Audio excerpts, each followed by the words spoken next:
At one point, the BMW i8 was $150,000, but today you can purchase one for the same price of a brand new Tesla Model 3. I'm gonna go over all of the amazing features of this car and tell you why you should get an i8 instead of a brand new Tesla. I think we have to start with the design of this car because there are very few cars, maybe a handful, that actually go from concept car to production car, but look almost exactly the same. This i8 rolling down the road truly looks like a concept car. It has incredible looks and it just looks like something out of a movie. When the i8 first came out, it really took everybody by surprise. You could have incredible looks that looked straight out of a Tom Cruise movie, but you could also have the practicality and efficiency of an everyday driver. People sort of think this car is an oddball and something kind of strange, but actually it had a ton of innovative technology that car companies are still catching up on today. While the i8 definitely has supercar looks, it's actually all about efficiency. And if you come into the front, you really see that. There's no huge gaping holes, but actually this car was designed to really float through the air, almost like a teardrop. And you can see that by the front end.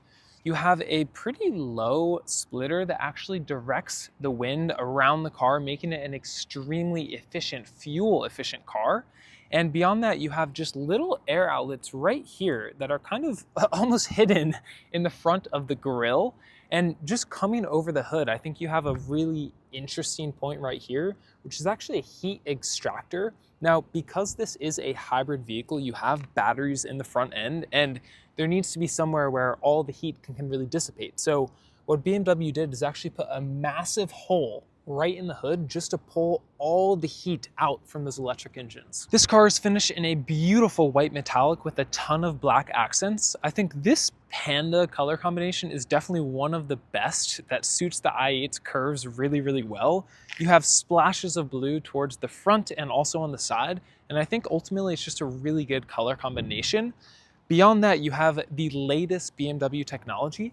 So you have a laser light in the front that actually follows the same curves of the car and looks really, really spot on. Every single thing about this car is actually designed for efficiency. And while it may look outlandish, everything has a purpose. For example, these wheels right here, yes, they look really good, but they're actually designed to pull the air past the wheel arch and make it more efficient when you're driving at highway speeds. As the air flows down the car, BMW have done a really good job with this sort of side skirt to make sure that it's actually pulled underneath, and they use ground effects to make sure that there's even more efficiency. Right here, I think, is one of the coolest points because it's sort of a hidden channel that actually follows the entire length to the rear of the car. One of the coolest things about this car, of course, are the doors. Now, you definitely don't get doors like this in your Model 3. I think it's just such a really, really unique thing to really differentiate what this car is. It does such a good job of combining the efficiency and the usability, but also having things like this that are just, the wow factor that I think a lot of buyers really wanted. The rear end of this car, I think, does the concept styling really well. You have all of this architecture and crazy curves that look awesome on the i8. I can actually reach my hand all the way through there, which I think is such a cool feature. And beyond that, it just looks very technological. It looks very advanced. And even being a 2016, it looks brand new, if not further into the future. One little Easter egg right here that I've always thought was really funny is actually, if you look at this white piece right there, does it remind you of anything? It actually looks exactly like the rear of a Porsche 911. Now, the i8 was really ahead of its time in terms of performance. No, it doesn't have a huge high horsepower engine, but it does have a really unique power plant. It actually has electric engines at the front, which make around 120 horsepower and power the front wheels. And you have a 1.5 liter 3-cylinder engine at the rear that powers the rear wheels. Now, combined, this makes around 330 horsepower. And while that may not sound like a lot, because this car is so light, it actually performs quite well. Now, while you have the supercar looks, you actually have a range of up to 100 miles per gallon. And while that sounds insane, due to the electric engines and the super efficient engine, you can actually get really, really good fuel economy. And beyond that, you actually have up to 20 miles of purely electric range. Now, while you have no space in the front due to the electric engines, you actually have a decent amount of space in the back. If I just pop this rear piece of glass, you can see that, the trunk, it's not huge by any means, but you could fit a couple duffel bags in here and be totally fine for a weekend away. Coming to the inside of the i8, not only do we get these awesome doors, but we also get other things that are very common with the top level supercars.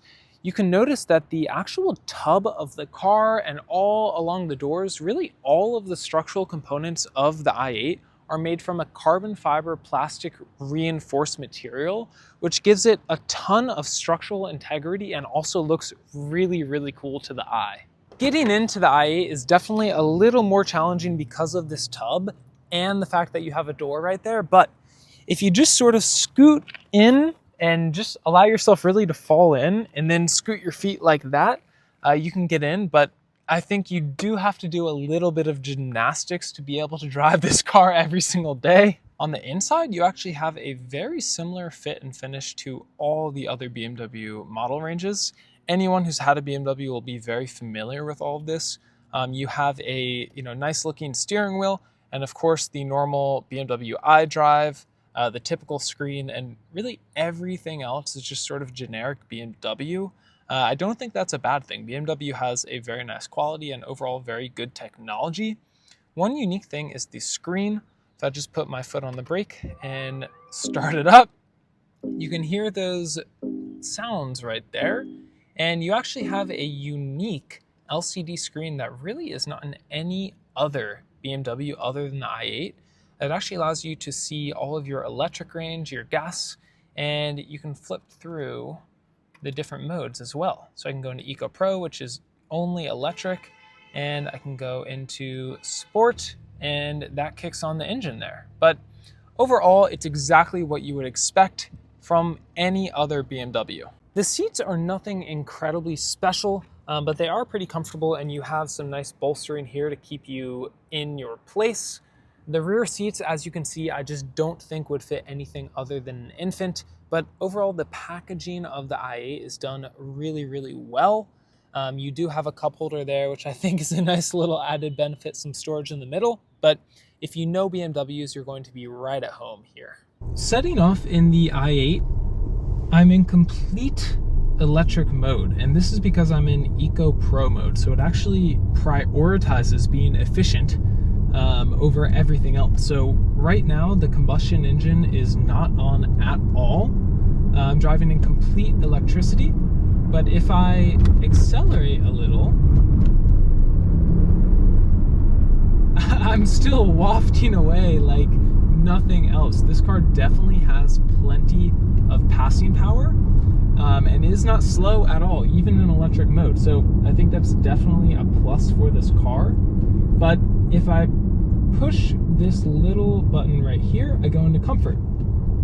Now comfort does the best of both worlds. So it uses the electric mode when it can, but if I push my foot down, you can hear it just turned on the combustion engine, and it sort of serves as your everyday dual purpose mode. This car does have a sport mode too. I just flick this on right there, you can hear the engine. I will say it doesn't sound the best. It definitely sounds, it sounds like what it is. It's a 1.5 liter 3-cylinder. I'm not sure how you would make that sound too good, but the cool thing is if I just step on it a little bit right here, you hear all that sort of fake piped in noise, but it actually sounds pretty good. So now in sport mode, you can hear all this piped in sound. If I just step on it a little bit right here, it actually moves, and you would not expect that a car like this can go that quick. I think it's really in part to it having the combustion engine and the electric engine, which really helps to make a very torquey experience. But if I put it back into eDrive, this is a feature that allows me again to just go completely electric and silently, which I think is something really cool. The steering is pretty soft. It feels very typical like a BMW, and the suspension is actually very compliant as well. I think something that is sort of a misconception about this car is that it's very rough, but the carbon fiber tub actually just helps with rigidity, but it's still a very usable and sort of dailyable car. Right now in E-mode, I'm cruising along. There's no engine at all. I'm just using my 100% electric engines, and you know, there's no rattles. Everything is pretty firm, but overall pretty compliant. If I pop it back into sport mode, again, you can just hear this sort of like BMW's attempt to make this engine sound good. I think it's a fair attempt, even though it is sort of a fake sound. I mean, listen to this. It doesn't sound half bad. So I think it's really a cool, usable supercar that if you wanted, you could daily, and you can have something that has incredible looks, but you're also getting that 100 mile per gallon range. I think the competitors of this car are almost all electric totally, and I think this is where the i8 really stands apart. You have the best of both worlds. You have the efficiency, the electric engines, but you also have that, you know, three cylinder engine when you need it. So you'll never be left stranded like you could be in an electric car, which I think is one of the major benefits of this. And overall, it does its job really well. Everything just seems to work in harmony.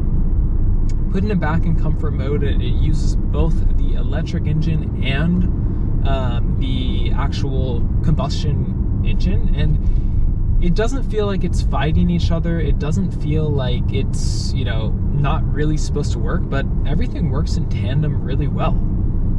You can just sort of hop in and take this car where you want, drive it where you want. You don't have to worry about getting stranded if you run out of electricity. You still have that combustion engine, which I think is a huge benefit. Overall, it's a great attempt at putting, you know, innovation into a car and allowing it to really be front and center. BMW came out with the i8 in 2015, and this car still looks brand new. It still looks ahead of its time 10 years later. And because these cars have depreciated really a ton, this is now an opportunity to get into a car like this at $50,000 to $60,000, which I'm not sure this car made sense when it was $150,000, but now it makes a lot more sense.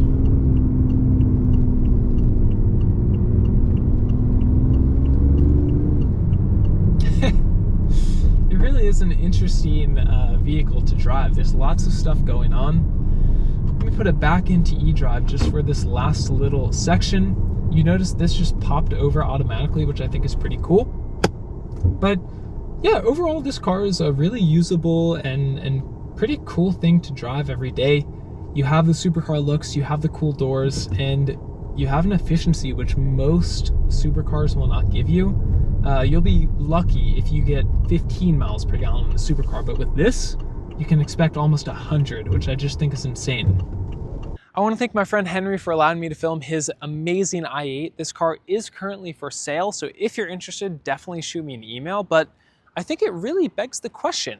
Now that these have depreciated so much, you can pick one up for around $50,000 to $60,000. And would you rather have a brand new Tesla Model 3, or would you rather have a BMW i8?